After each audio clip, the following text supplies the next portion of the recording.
તો ગાઈઝ આજે આપણે ફ્રેન્કી બનાવીએ. ફ્રેન્કી બનાવવા માટે મેં લીધું છે કોબીજ, ટામેટા, ડુંગળી અને કેપ્સિકમ. તમારી પાસે બીજું કોઈ શાક અવેલેબલ હોય જેમ કે ગાજર ને એમ તો તમે લઈ શકો, પણ આપણે આ રીતે કટ કરવાના છે. ટામેટાનો અંદરનો ભાગ મેં નીકાળી દીધો છે અને પતલી પતલી સ્લાઇસમાં આપણે લોંગ કટ કરવાના છે. થોડો મેદો 1 યા 2 ચમચી જેટલો અને બીજો ઘઉંનો લોટ, તેમાં થોડું મીઠું અને તેલ નાખીને આપણે ફ્રેન્કી માટેની જે રોટલી હોય છે એનું આપણે લોટ બાંધી દેવાનો છે. જે લોટ નોર્મલ રોટલી જેવો જ રાખવાનો છે. આપણે પનીર ફ્રેન્કી બનાવીએ છીએ એટલે પનીરને મેરિનેટ કરવા માટે પહેલાં દહીં લીધું છે, તેમાં ધાણા જીરું પાવડર એડ કરવાનો છે, થોડું હળદર એડ કરવાની છે અને લાલ મરચું એડ કરવાનું છે, કાશ્મીરી લાલ મરચું 1 ચમચી. ગાઈઝ આ રીતે મેરિનેટ કરી દીધું છે તો પનીર આપણું હવે આને 10 થી 15 મિનિટ માટે આપણે સાઈડમાં રાખવાનું છે. હવે એક તવો લઈ લેવાનો છે. તેલ લઈને આપણે જે મેરિનેટ કર્યા હતા ને એ પનીરને એડ કરવાના છે. આ રીતે પનીરને આપણે હવે થવા દેવાના છે જ્યાં સુધી એક સાઈડ ક્રિસ્પી ના થાય.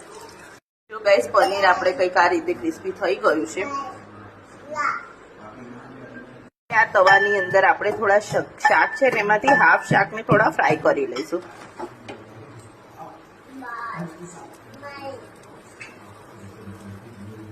શાકને આપણે બહુ ફ્રાય નથી કરવાના, તેનું થોડું કાચું પણ હોય એ હટાવી. ફ્રેન્કીમાં જ લગાવવા માટે સોસ બનાવવા માટે આપણે દહીં લેવાનું છે, થોડો સોસ એડ કરવાનો છે, શીઝવાન સોસ એડ કરવાનો છે. તમારી પાસે માયોનીઝ તંદૂરી સોસ હોય તો તમે કંઈ બી લગાવી શકો છો, પણ મેં આ ઘરે મારી રીતે મારી સ્ટાઇલમાં સોસ બનાવ્યું છે.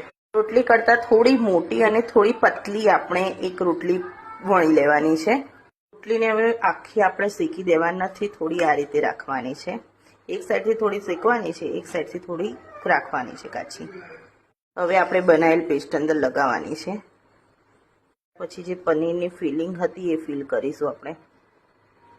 આપણા જે વેજીટેબલ છે ને એ એડ કરવાના છે. આ સિવાય તમે તમારી રીતે કસ્ટમાઇઝ કરી શકો છો.